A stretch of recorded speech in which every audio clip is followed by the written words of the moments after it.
One narrow stretch of water may have changed the future of every person alive today. Cross it, and an entirely new world begins. Don't cross it, and humanity's story might have unfolded very differently. But did this crossing really happen? If it did, how did people without maps, ships, or metal tools survive it? The surprising answer is, we're still discovering it.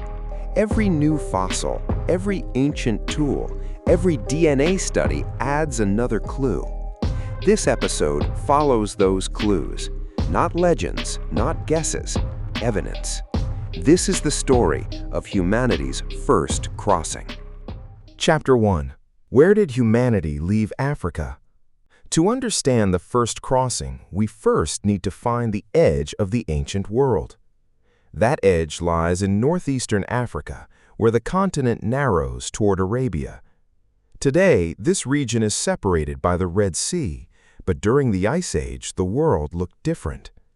Because so much water was locked inside massive ice sheets, sea levels were much lower than they are today. Lower sea levels didn't eliminate the crossing, but they may have made parts of it easier. Exactly how easy remains one of archaeology's biggest questions. No wooden rafts from that time have survived. Wood, rope, and reeds decay long before archaeologists can find them. That means the absence of boats is not evidence that boats never existed. Scientists must work with the clues that time has left behind. One clue comes from stone tools. Similar tool-making traditions appear on both sides of the southern Red Sea. Another clue comes from ancient human fossils found across Southwest Asia. These discoveries suggest that modern humans reached this region tens of thousands of years ago. DNA provides another powerful line of evidence. By comparing the DNA of people living today, scientists can reconstruct ancient relationships between populations. Those genetic patterns point back to populations that once lived in Africa. Together, fossils, DNA, and archaeology tell the same broad story. Humans left Africa. The debate is not whether it happened, but exactly when, how often, and by which routes. Science continues to refine the answers with every new discovery. The mystery isn't completely solved, but one thing is beyond doubt. Somewhere beyond that narrow stretch of water, humanity took its first steps into a new continent. Chapter 2. The Green Arabia Mystery. Today, Arabia is one of the driest places on Earth, but it hasn't always looked this way. To understand the first migrants, we first have to forget the Arabia we know today. Over tens of thousands of years, Arabia changed dramatically as the climate changed. During wetter periods, seasonal rains reached much farther north than they do today. Where there is water, life follows. Ancient rivers flowed across landscapes that are now dry. Hundreds of lakes dotted parts of the landscape during some of these wetter phases. Those lakes became natural meeting points for wildlife and for people. But how do scientists know those lakes ever existed? Because the lakes left traces behind.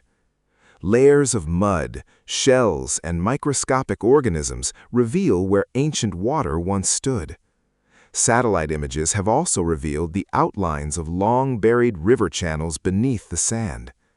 Many of these rivers vanished thousands of years ago, but their paths can still be traced. The evidence doesn't come from one discovery. It comes from hundreds of discoveries telling the same story. For migrating families, greener Arabia offered opportunities that today's landscape rarely does. Fresh water meant life. Grasslands supported animals to hunt. Trees provided shade, wood, and shelter. These landscapes made movement through parts of Arabia far more possible than many people imagine today.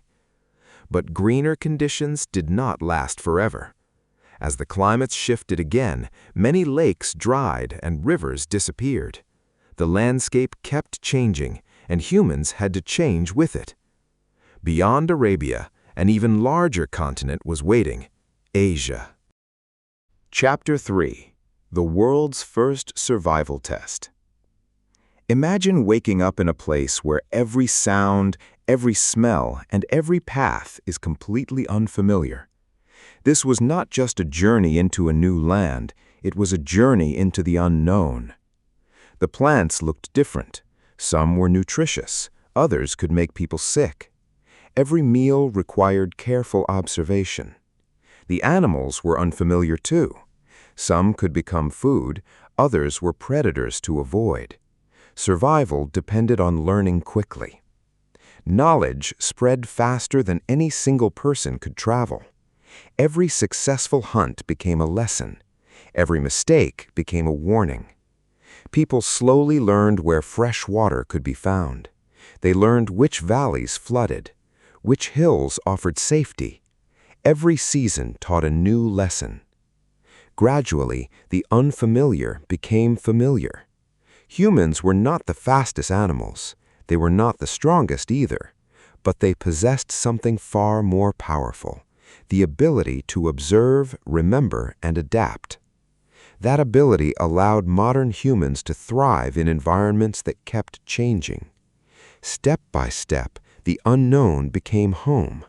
And with every new home, humanity's understanding of the earth grew.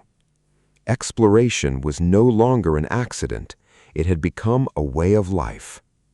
The first crossing was complete, but an even greater journey was only beginning. Chapter 4. Science solves the mystery. No one wrote down this journey, so how can we possibly know it happened? The answer lies in clues hidden beneath the ground. Archaeologists excavate these clues one layer at a time. Each layer represents a different period in time. The deeper the layer, the older it usually is, unless later disturbances have mixed the sediments, which archaeologists carefully check for. Stone tools are among the most important discoveries because stone survives for hundreds of thousands of years. Different groups often shaped their tools in distinctive ways. When similar tools appear in different regions, they can reveal connections between ancient populations. Human fossils provide another crucial line of evidence. Their bones preserve clues about anatomy, health, and age. Sometimes tiny fragments of ancient DNA can also survive. By comparing ancient and modern DNA, scientists can trace relationships between populations. Climate records add another piece to the puzzle. Ice cores preserve tiny bubbles of ancient air. Lake sediments record changes in rainfall and vegetation. Cave formations reveal how wet or dry a region once was. Together, these records help reconstruct ancient environments. Even ancient pollen grains can reveal which plants once grew in a region. Animal fossils show which species lived alongside early humans. No single discovery tells the whole story, but when independent clues point to the same conclusion, confidence grows. That is how science reconstructs journeys no one ever recorded. Some details remain uncertain, but the overall picture has become much clearer with every decade of research. The evidence points to one remarkable conclusion. Humanity had begun its expansion beyond Africa, and there was no turning back. Chapter 5. The Door to Asia. The first crossing did not simply connect two pieces of land, it opened an entirely new continent. For the first time, modern humans stood at the edge of Asia. No one knew how far this continent stretched. Everything beyond the horizon was a complete mystery. Every new valley became a new discovery. Every river became a guide. Every mountain became both a barrier and a lookout. The landscape itself was teaching people where to travel. Without realizing it, humans were learning how to read the earth. Knowledge spread farther than any individual could walk. Some communities followed rivers for many generations before moving farther. Others followed coastlines rich with food. Others crossed vast open grasslands, and others climbed through narrow mountain passes. There was never a single road into Asia. These journeys did not happen all at once. They unfolded over thousands of years, with different groups exploring at different times. Some families settled near rivers for many generations before moving farther. Others continued exploring almost immediately, following new valleys and coastlines. There was no single leader directing this movement. Thousands of small decisions slowly reshaped the human story. Within thousands of years, humans had spread across vast regions of Asia. Some communities eventually reached the Indian subcontinent. Others continued into Southeast Asia, adapting to forests, rivers, and tropical coastlines. Every region demanded new skills and new knowledge. No one knew they were becoming the first explorers of these landscapes. They were simply searching for food, water, and safer places to live. History often changes because ordinary people make ordinary choices. Those choices eventually connected continents. The first crossing became the beginning of a much larger journey. Humanity had discovered a gateway, not a destination. Beyond it lay forests, rivers, mountains, and coastlines unlike anything they had known before. Every new environment would shape the future of humanity in different ways, and every new generation would carry the journey farther.